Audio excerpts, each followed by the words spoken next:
Olá pessoal, sejam bem-vindos. Nós vamos hoje falar um pouquinho sobre ondas e velocidade de ondas numa corda e a gente vai tentar mostrar, né, de onde é que vem essa relação aqui, que a velocidade ela, ela é proporcional à raiz da tração sobre a densidade da corda, certo? Então, para fazer isso, nós vamos fazer a analogia de um pulso que se propaga em uma corda com um movimento circular ao qual o elemento da corda estaria realizando, né, se estivesse sujeito à mesma força. O que isso quer dizer? Quer dizer que esse elemento da corda, esse elemento dm, né, que eu vou chamar de dm, ele vai estar momentaneamente, se eu congelar esse pulso no tempo, sujeito às trações que agem, né, para frente devido a essa parte da corda aqui, para trás, aliás, né, e para frente devido a essa outra parte aqui da corda, certo? Então são duas componentes de tração que elas vão ter componentes no eixo x e no eixo y, ou seja, essa componente aqui, ela teria uma tração x, né, e uma tração y, cujas componentes somadas têm que ser igual à força resultante aqui. E o ângulo que essa componente faz com a horizontal, né, ou que a tração faz com a horizontal, tem que ser igual, se você fizer uma relação trigonométrica, a esse ângulo aqui, ó, que o raio que localiza esse ponto faz com a vertical. É só você fazer uma relação trigonométrica. Vou ajeitar esse desenho. Ficaria assim, mais ou menos. De modo que a tração em y seria o seguinte, né? A tração em y, ela seria igual a tração vezes o seno, né? O seno de θ, porque θ está localizado aqui entre o vetor e a horizontal. E aí, como eu estou decompondo na vertical, então eu vou pegar o seno, né, para decompor. No entanto, eu posso fazer a mesma análise para o outro lado da corda, para o outro elemento de corda, né? Então, no outro lado, você também tem aqui uma outra tração y. E somadas, essas duas trações y, elas vão dar uma força resultante, né, que seria igual a 2 vezes a tração y, né, que seria 2 vezes a tração seno de θ, certo? Então, agora eu vou fazer a seguinte analogia. Se esse elemento de massa estivesse realizando um movimento circular com esse mesmo raio de curvatura, né, descrito por essa circunferência, ele estaria então sujeito a uma força centrípeta igual, né? Porque a força centrípeta, ela é a força resultante que age no elemento de massa, né? E a força resultante a gente sabe aqui que é 2 vezes a tração y, certo? Então eu vou igualar essa resultante à força centrípeta, né? A força centrípeta você sabe que ela é definida como o produto da massa vezes a velocidade ao quadrado sobre o raio de curvatura, certo? Então a massa do elemento de massa eu vou substituir pela densidade do elemento de massa vezes o comprimento dele, que eu vou chamar de ΔL, eu poderia chamar de ΔX também, tanto faz, né? E aí então eu vou igualar, né, essa força centrípeta ao que eu acabei de descrever para vocês, certo? No entanto, eu vou fazer a substituição aqui do seno de θ, né, por valores que eu conheço, geométricos aqui. Então, se esse aqui é θ, se eu tenho o θ aqui, ó, θ, né, o seno de θ vai ser o cateto oposto pela hipotenusa, né, ou seja, como para um ângulo muito pequeno, né, qualquer um desses dois lados aqui pode ser a hipotenusa aí, né, que eu posso considerar que um lado desse aqui é aproximadamente igual, tem aproximadamente 90 graus aqui para um ângulo muito pequeno, certo? Então, o seno de θ vai ser o cateto oposto, que é igual a metade de L, né, pela hipotenusa, que é o raio de curvatura aqui da trajetória circular. Então, vou substituir aqui, ó, o ΔL sobre 2 pelo raio de curvatura, certo? Vou substituir no lugar do seno, né? E aí eu vou igualar a força centrípeta que eu descrevi antes, que vai ser igual a 2 vezes a tração vezes o seno de θ, como nós já havíamos falado, certo? De modo que agora eu posso cortar algumas coisas aqui, né, que aparecem nos dois lados. Já estou indicando aqui que sai o ΔL, esse 2 sai também aqui, esse R sai com esse R, certo? E vai sobrar então a densidade vezes a velocidade ao quadrado igual a tração, certo? Densidade e velocidade ao quadrado igual a tração. Que eu posso isolar a velocidade e encontrar então a relação que eu estava procurando. E esse resultado ele é muito importante porque ele descreve, apesar de ser feito novamente para a equação da onda na corda, mas do ponto de vista conceitual ele serve também para qualquer onda acústica, inclusive o som. Então essas ondas mecânicas elas vão sempre ser iguais à tensão, né, ou a corda, ou o ar, ou a madeira, ou qualquer coisa está sujeito, dividido pela densidade, no caso aqui é linear, mas poderia ser volumétrica sem problema nenhum, certo? Então essa relação ela nos ajuda a entender alguns fenômenos, como por exemplo, quando você está na superfície da água, que você mergulha, você ouve o barulho do barco, né? Porque você tem ali a tração dentro da água, ou seja, o modo de elasticidade da água é maior do que do ar, certo? Por isso que a velocidade é maior na água. Da mesma maneira, os índios costumavam encostar o ouvido na terra para ouvir a cavalaria chegando, porque o modo de elasticidade das rochas, da terra, é maior do que no ar, novamente. Então, você vai ter maior velocidade. Aí você pode dizer, professor, mas a densidade da água é maior. Mas, no caso, existe uma concorrência, né? Se a densidade é maior, ela contribui para diminuir a velocidade. No entanto, a tração é maior ainda, né? Ela contribui mais do que a densidade. Apesar de que a densidade na água é maior, mas a tração é muito maior. Logo, a velocidade do som na água aumenta. A mesma coisa, aquele velho brinquedo do telefone de fio, aquele telefone de copinho, quando você era criança, você brincava. Você colocava 2 copinhos e um fio, né? Aí a pessoa fala de um lado, aí a onda se propaga pelo fio e você ouve aqui do outro lado, certo? Isso acontece porque a corda está esticada, ou seja, você aumenta a tração na corda. E aí você vai ter o efeito desejado. Mas se você deixar a corda sem tensionar, você não vai ouvir o que o teu colega está falando, porque não vai ter tração, a velocidade vai ser menor, né? Então, a brincadeira do copinho exemplifica bem o que a gente está tentando falar aqui. Então, por exemplo, a gente vai comentar aqui um exercício proposto no livro, né, onde você tem 2 cordas com densidades diferentes, amarradas por um nó, né, comprimentos diferentes, e aí você vai fazer propagar um pulso sobre essas 2 cordas. Então diz assim, na figura 2 cordas foram amarradas uma na outra com um nó esticada entre 2 suportes rígidos. As cordas têm massas específicas, então você tem a massa específica, a unidade é quilograma por metro quadrado no sistema internacional, né? Ela é bem pequena, 10 a menos 4 quilogramas por metro quadrado, e o M2 também é dado, ou seja, a corda 1 ela é menos densa do que a corda 2, a corda 1 ela é mais longa, mas é menos densa. Os comprimentos L1 e L2 são dados, né? L1 é maior naturalmente, e a corda 1 está submetida a uma tensão de 400 newtons.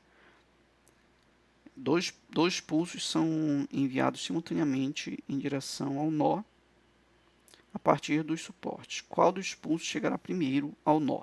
Então você vai enviar um pulso do lado daqui e ao mesmo tempo vai sair um pulso do lado de cá, certo?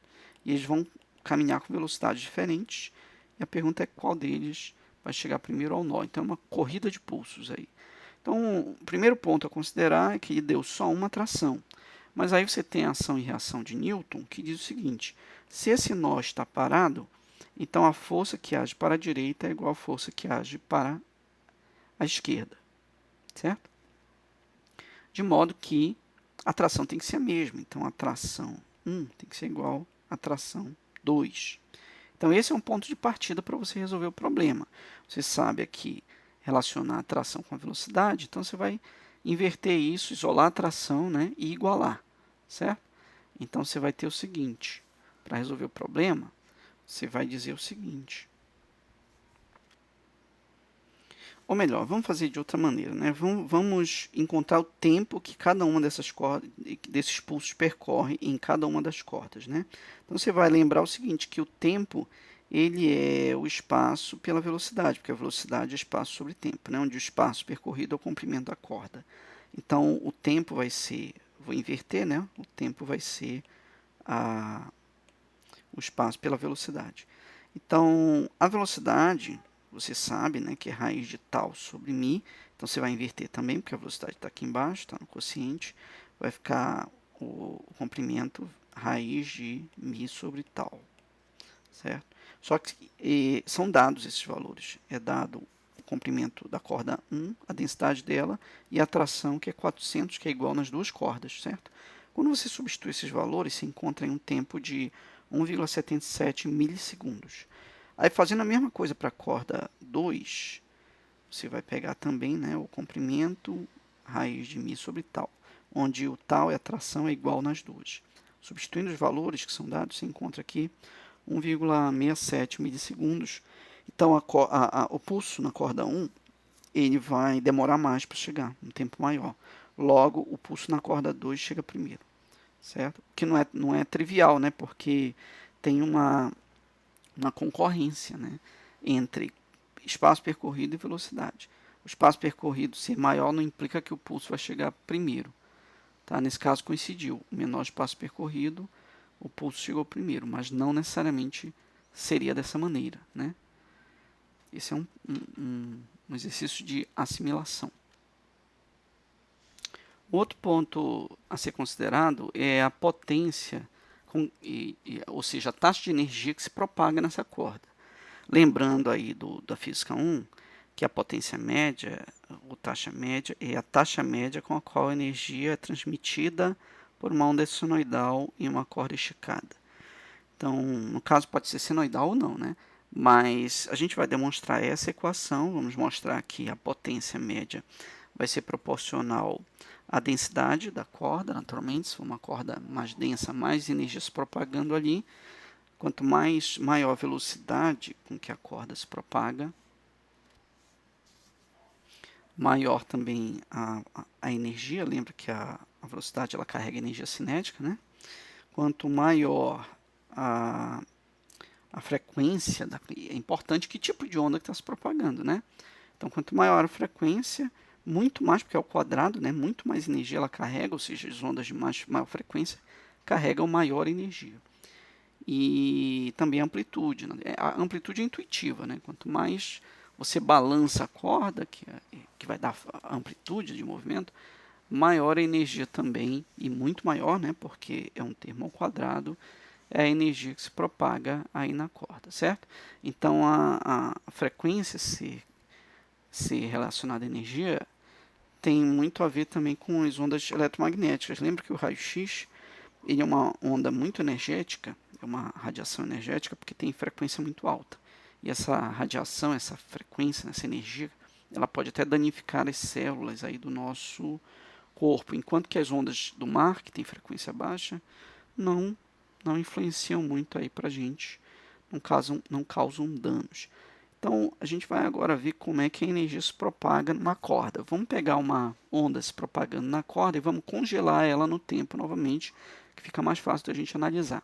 Então, essa onda está se propagando com uma energia V, ela tem um comprimento de onda lambda, né?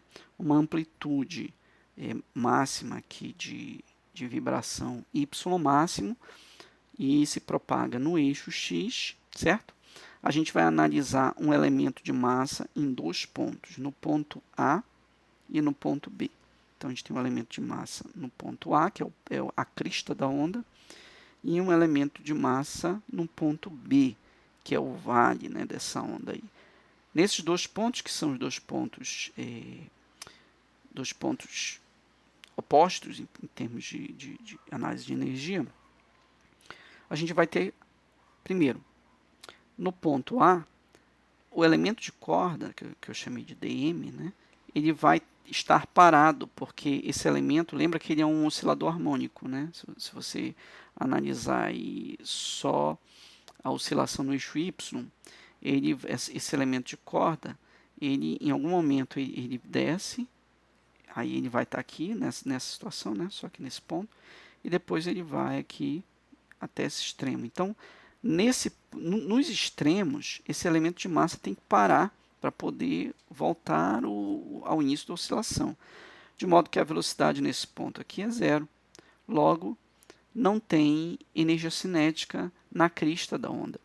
A energia cinética ela está sempre localizada aqui quando ela é maior, desculpa, quando o elemento de massa está no centro aqui do movimento harmônico, movimento oscilatório harmônico. Tá? Então, por exemplo, no ponto B, eu tenho muita energia cinética, a velocidade é máxima no ponto B, certo?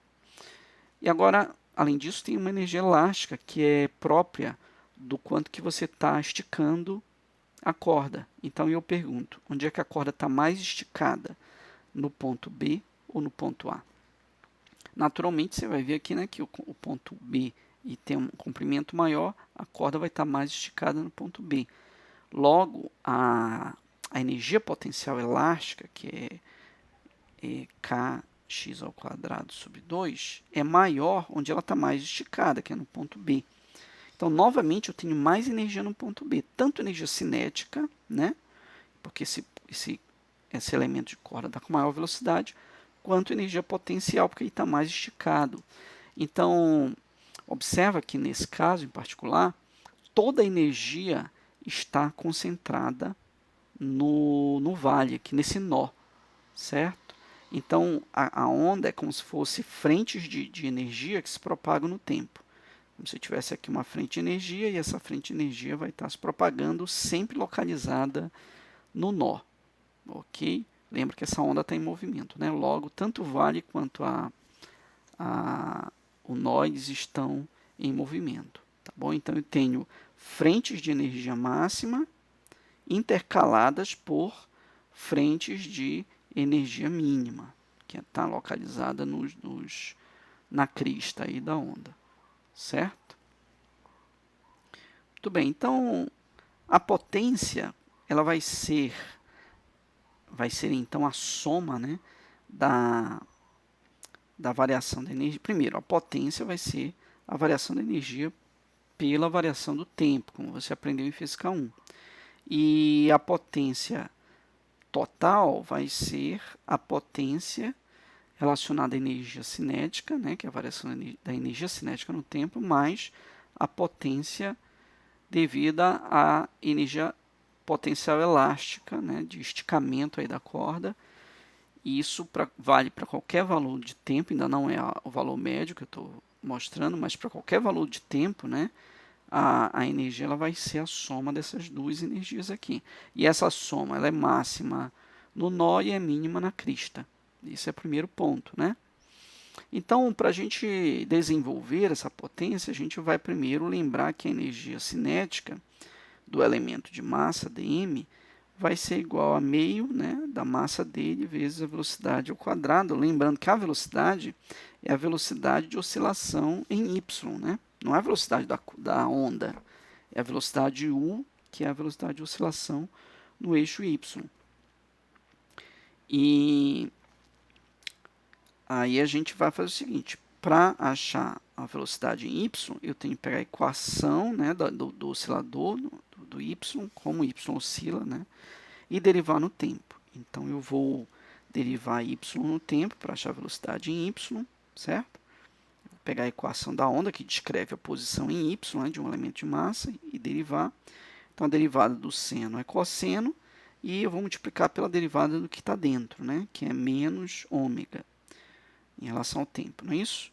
E o y máximo eu vou repetir, porque está presente já. E aí eu tenho, então, a velocidade U, que eu vou substituir na energia cinética desse elemento de massa. Ok? Muito bem, o elemento de massa, a massa desse elemento, eu já falei para vocês que é a densidade vezes o comprimento do elemento, que é dx, que eu estou chamando de dx aqui.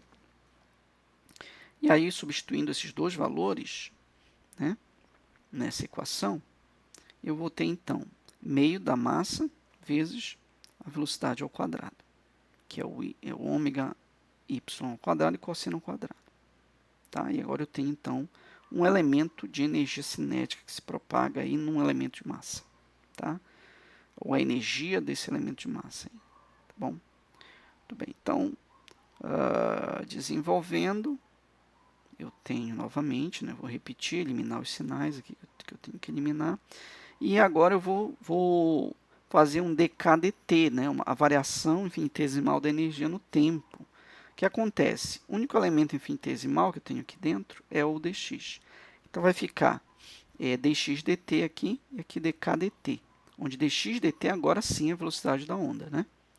É a variação daquele elemento, desculpa, do nó, né? A velocidade do nó ou a velocidade da crista. Perdoa aí a pequena gaguejada. Então, eu vou substituir, então, no lugar de x, vou por v. E aí, eu vou tirar a média, porque eu quero o valor médio da energia. Eu quero como a energia se propaga na média, né? Então, eu vou tirar a média aqui e vou tirar a média desse lado de cá. Quando eu tiro a média, tudo que é constante eu posso repetir, porque a média de uma constante é a própria constante. No entanto, o cosseno ao quadrado é uma função, certo? E aí eu vou ter que tirar a média dessa função, vou ter que usar, né, a forma do valor médio. Tá? Então, o dk dt médio vai ser igual a... Vou repetir aqui tudo que é constante e vou bem aqui colocar o valor médio do cosseno ao quadrado. Tá? Mas para fazer isso, eu devo lembrar da definição de valor médio. O valor médio de uma função é igual, né, a 1 sobre o período dessa função, se ela é periódica, tá? Essa é a definição para uma função periódica. É igual a 1 sobre o período integral, né, de 0 até o período, de 0 até o período, né, da função em relação aí à variável, né, dt. Você está integrando em dt, certo? Então, agora, a função que eu estou querendo é o cosseno. E o período do cosseno, se eu for integrar em dθ, vai ser de 0 a 2π, né? Que é onde eu vou começar a repetir de novo o cosseno, certo? Então, eu vou integrar aqui a média do cosseno ao quadrado, no caso, né? Eu vou integrar o período de 0 a 2π, cosseno ao quadrado de θ dθ. Isso aqui, essa integral é uma integral tabelada, e o valor dela vai ser... o valor da integral, na verdade, é 2π sobre 2. Só que o 2π corta com esse 2π e vai sobrar meio bem aqui, certo? Então, eu vou substituir esse meio bem aqui, né? E esse meio vai estar multiplicando esse outro meio aqui. De modo que o valor médio vai ser 1/4 de μv quadrado ômega ao quadrado vezes a amplitude máxima, né? Então, essa é a potência média com que a energia cinética somente se propaga na corda. Aí eu vou considerar o seguinte, né? Eu tenho a energia cinética e a energia potencial, elas vão variar, né? E a soma delas sempre vai ser igual à energia total. Então, a energia média, a média da potência, né, vai ser a potência da energia cinética média e potência média da energia potencial, certo? Eu vou somar isso. A gente pode fazer a mesma dedução feita anteriormente, ou análogo, né, com a energia potencial, considerando a energia potencial igual a kx ao quadrado. Então, o cálculo é bem parecido. E o resultado é exatamente o mesmo. Você vai chegar à conclusão, né, que a média da variação de energia potencial é a mesma. E aí, então, a média total vai ser 2 vezes esse valor aqui, que pode ser obtido, né, que foi obtido anteriormente, pode ser obtido novamente, considerando somente energia potencial. Então, eu vou só pegar esse valor obtido anteriormente e vou multiplicar por 2 para achar a potência média total, né, devido à energia cinética e energia potencial, que vai ser esse valor 2 vezes a média, né, da energia cinética, que é igual a esse valor aqui, que é 2 vezes o valor obtido anteriormente. Então, esse 4 aqui, ele vira 2, né, porque é 2 vezes 1/4. Então, o valor médio da energia que se propaga, no caso, vai ser esse valor aqui, e esse valor aí tem a seguinte importância, né? Ah, tá bom, e aí, para que você deduziu isso? Novamente, apesar de ser um caso particular, é o caso para uma onda que se propaga numa corda, o comportamento pode ser estendido para outras ondas também. Por isso que é importante, né? A onda que se propaga numa corda está sendo usada como objeto para você estudar uma tendência para todas as outras ondas. Então, qualquer onda que você possa pensar, seja eletromagnética, acústica, etc., ela vai depender a potência média, né, de energia que se propaga, vai depender da velocidade, certo? Da frequência da onda e da amplitude. Por exemplo, como eu falei, o raio-x é uma onda energética, né, e carrega muita energia por unidade de tempo, devido à frequência ser alta, apesar de que também a velocidade é alta, né, a amplitude pode ou não ser alta, depende. Mas, por exemplo, um tsunami. O tsunami é um pulso, praticamente ele nem é uma onda bendita, né? Mas ele, se você fizer uma abordagem semelhante, você vai ver que a potência dele é alta, né? Porque tem primeiro, a densidade da água é consideravelmente maior do que no ar ou numa corda, e a velocidade com que um tsunami caminha é muito grande, então ele carrega muita energia e vai destruindo tudo que ele vê pela frente.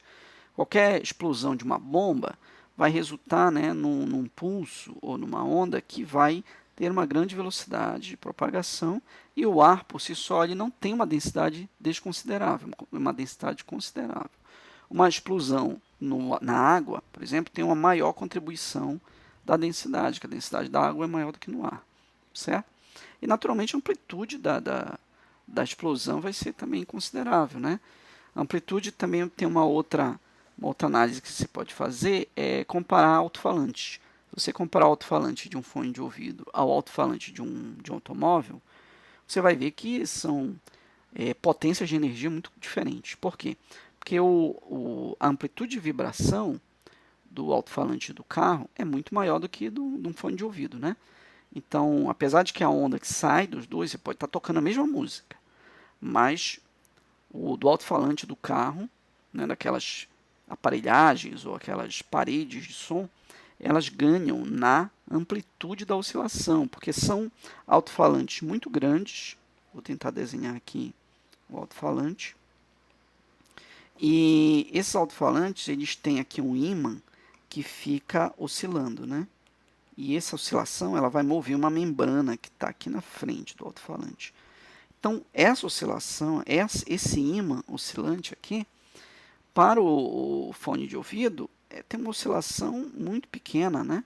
Mas para um alto-falante maior, vai ter uma amplitude de vibração muito grande. E por aí vai, né? Então, são todos essas condições aí, essas variáveis que devem ser consideradas. Mas o mais importante, esse resultado é geral e pode se explicar qualquer fenômeno ondulatório relacionado, né? Naturalmente, essa constante aqui, ela só foi deduzida para a corda. Quando você vai mudar para uma outra onda, outro tipo de onda, uma onda acústica, a constante muda. A densidade muda, né, também. Mas do ponto de vista fenomenológico, os parâmetros físicos, eles continuam os mesmos: velocidade, frequência e amplitude. Tá bom? Então, essa a análise geral que a gente pode fazer aí sobre isso. Então, para a gente assimilar alguns conceitos, vou falar aqui, comentar esse problema que diz assim: uma corda tem massa específica 525 gramas por metro, vê que é linear, né, por metro, e uma tensão de 45 newtons. Uma onda sinoidal de frequência de 120 Hz e amplitude de 8,5 milímetros é produzida na corda. Com que taxa média a onda é transportada? Muito bem, a taxa média de energia você já sabe, né? Nós deduzimos agora na aula, e você só precisa encontrar, então, os valores que não foram dados. Não foi dado o ômega, a frequência angular, e não foi dada a velocidade. No entanto, para achar ômega, foi dado a frequência linear, né, que é 120 Hz. Então, a frequência linear, a frequência angular é 2πf, 2 vezes 2π a frequência linear, né, que é 754 radianos, e a velocidade é a raiz da tração sobre a densidade. Então, foi dada a tração e foi dada a densidade. Quando você substitui, né, e acha aí a velocidade, você pode, então, encontrar a potência que se propaga, que é uma potência de 100 watts. Tá? Então, substituição direta, não tem muito o que fazer nesse problema. É só voltar e ouvir de novo, se você quer assimilar melhor.